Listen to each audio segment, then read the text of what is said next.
Pemirsa, Pekan Budaya Seni Pameran Dagang dan Industri Pedati ke-12 di Kota Bukit Tinggi resmi dibuka. Setelah sempat vakum selama lebih dari 10 tahun, event perekat persatuan bangsa melalui kebudayaan ini kembali digelar dengan konsep yang baru. Pemerintah Kota Bukit Tinggi, Sumatera Barat kembali menggelar Pekan Budaya Seni Pameran Dagang dan Industri atau disingkat Pedati ke-12 tahun 2022. Dalam pembukaannya, Sekretaris Daerah Kota Bukit Tinggi sebagai Ketua Panitia Martia Swanto mengatakan bahwa event Pedati telah dimulai sejak tahun 2000 hingga kini diadakan untuk merekatkan persatuan bangsa melalui kebudayaan. Sempat vakum, Pedati yang terlahir kembali ini adalah hasil pengembangan dan evaluasi dari Pedati sebelumnya. Pembukaan Pedati ke-12 secara resmi digelar di pusat kegiatan lapangan kantin dan akan berlangsung hingga tepat akhir tahun pada 31 Desember mendatang. Kegiatan Pedati juga dilaksanakan di objek-objek wisata seperti Panorama, Lobang Jepang, Benteng Voldekop, dan Pasar Ateh.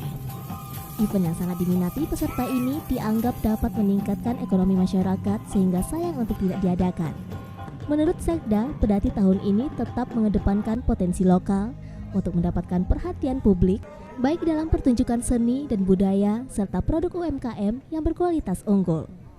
Dalam pameran dagang, sejumlah daerah mengisi stand dengan produk UMKM dan kerajinan unggulan daerahnya, sementara beberapa mitra pemerintah seperti perbankan dan media pun turut berpartisipasi.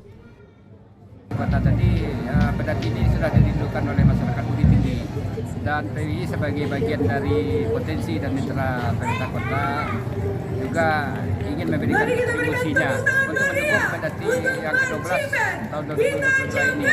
Kemudian kalau ada pengunjung yang ingin tahu tentang kehidupan wartawan, kebetulan kita juga menyediakan beberapa sarana penunjang untuk tugas wartawan. Jadi petugas yang sebagai pemandu di tempat-tempat yang disediakan. Sampai hari ini kita belum ada penundaannya. Kita kan sama 31 sampai 31 nih. Sampai hari ini sore tadi belum ada penundaan. Masih sesuai dengan apa yang kita sholat. Dari Bukit Tinggi, Sumatera Barat, Wahyu Sikumbang, iNews melaporkan.